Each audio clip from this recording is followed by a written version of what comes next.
Welcome back to the Chamber of Theories, you guys. Hey, everyone. All right, so today we're going to be diving into a pretty dark topic. Yeah. Like, why don't dark wizards just spam Avada Kedavra to win every duel? It just seems like such an obvious strategy, right? We've got an article from wizardingworld.com and a YouTube video from Harry Potter Theory that I think will give us some insights. Yeah, it's a question that really gets you thinking, you know. On the surface, it does seem like the easiest solution. Like, if you're going to go dark, why not go all the way? But when you dig a bit deeper, there's clearly more to it. Yeah, well, the first thing that pops into my mind is that whole Unforgivable Curse thing, right? Isn't that a one-way ticket to Azkaban? I mean, Of course, that's the obvious deterrent for most wizards. But the sources we're looking at today point to some even more fascinating reasons that go way beyond just the legal consequences. The Harry Potter Theory video really digs into this. okay, so spill the beans. What's the real reason dark wizards hold back on the killing curse? Well, it seems casting Avada Kedavra isn't as simple as, just pointing your wand and saying the words. Remember Mad-Eye Moody's demonstration to the fourth years? He made it pretty clear that most students wouldn't even give him a nosebleed if they tried it on him. Right. So you're saying it requires a certain level of magical power to even perform the spell? Yeah. Like summoning a Patronus, you need to be a pretty powerful wizard to actually pull it off. Yeah. But I feel like there's got to be more to it than just raw magical strength. Exactly, you're right. There's also a deep psychological aspect involved. Bellatrix Lestrange, as twisted as she was, actually provides some insight into this.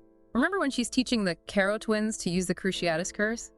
She emphasizes that you need to mean it, to truly desire the death of your opponent. Oh, yeah, that's right. And it always kind of gave me chills. So it's not just knowing the incantation and having the magical power. It's about having that genuine, unwavering intent to actually kill. Which makes me wonder, are there some dark wizards who maybe just don't possess that level of, cold-bloodedness? That's a really interesting question, and it actually ties into the idea that maybe some dark wizards are seeking something more than just instant death. The YouTube video goes into the motivation behind some other dark curses, like Crucio the Torture Curse and Imperio the Mind Control Curse. Right, so instead of a quick and clean death, they get off on inflicting pain and suffering, or even controlling their victims completely. It's a chilling thought, isn't it? But it does provide a different kind of power that some dark wizards might find even more alluring. Yeah, and it really gets you thinking about what Avada Kedavra actually does to the soul. I mean, it's a question fans have been debating for years. It is. Yeah, think about the description of the Riddle family in Goblet of Fire. No signs of any physical injuries, but expressions of pure terror etched on their faces. Exactly. It's like they were scared to death, literally. And it makes you wonder, does Avada Kedavra do something more than just, end a life? Could it actually damage or even trap the soul in some way? Ooh, that's a chilling thought. And it sort of leads to another question, right? If Avada Kedavra does inflict this kind of damage to the soul, would that make it a more evil way to kill than, say, just a regular spell gone wrong? Yeah, that's a really interesting point. It's like there's this hierarchy of death in the wizarding world, and Avada Kedavra sits right at the top, not just because it's instant and unblockable, but also because of this potential soul-damaging aspect. Right. It really complicates our understanding of the killing curse, for sure. But, the Harry Potter Theory video also brings up another reason why dark wizards might not always go for Avada Kedavra. It's actually pretty pragmatic. Oh yeah, what's that? Well, they point out that it might not actually be the most effective way for a dark wizard to achieve their goals. Huh, really? How so? Well, think about it. Voldemort and his Death Eaters, their ultimate goal wasn't just to kill everyone, right? They wanted to establish a new world order with themselves in control. Oh, that's right. If they killed everyone, who would be left to rule over? Exactly. They needed followers, a population to control and to manipulate. So using Avada Kedavra all the time would have been counterproductive to their grand plan. Exactly. And this kind of reminds me of what we were talking about earlier with certain dark wizards seeking control over their victims. Maybe for some of them, the appeal of Imperio, that mind control curse, is even stronger. Yeah. Because it allows them to manipulate others to do their bidding instead of just eliminating them completely. Yeah, that's a great point. It really speaks to that idea that power for some dark wizards isn't just about brute force or death. It's about bending other people's wills to their own. And for that, Avada Kedavra might not be the best tool. Yeah, so it's definitely not as simple as we might have thought at first, like just pointing your wand and shouting, Avada Kedavra.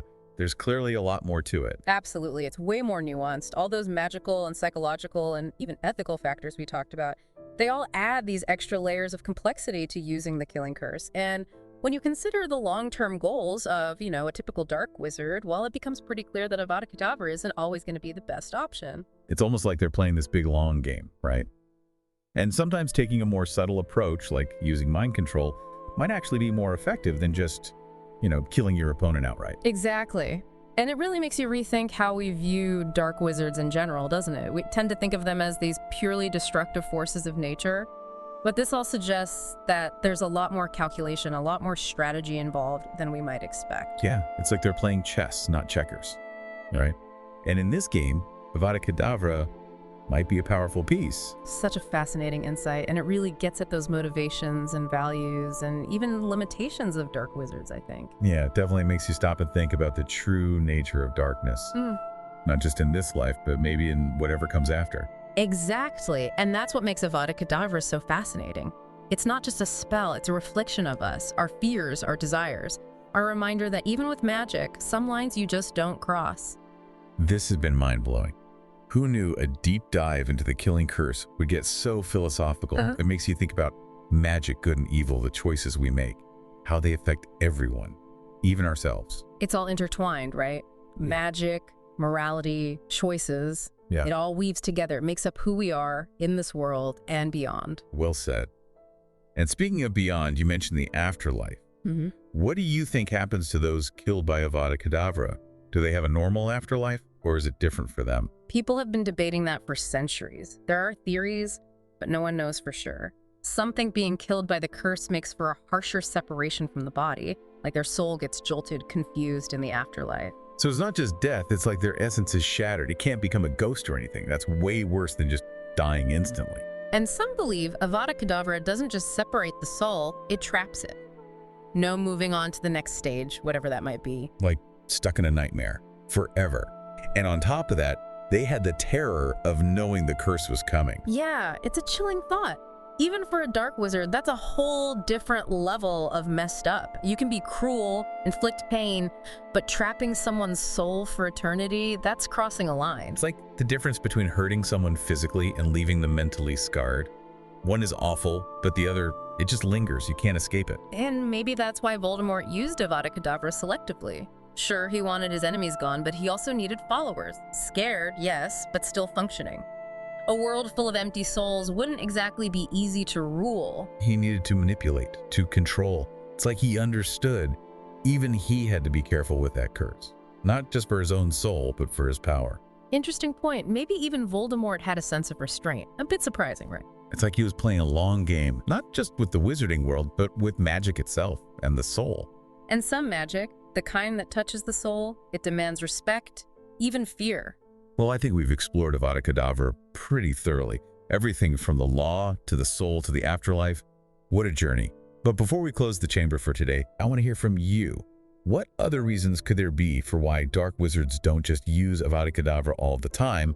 Hit us up in the comments. We love hearing your thoughts. And while you're down there, hit the subscribe button and the notification bell. That way you won't miss any of our future deep dives into the world of Harry Potter.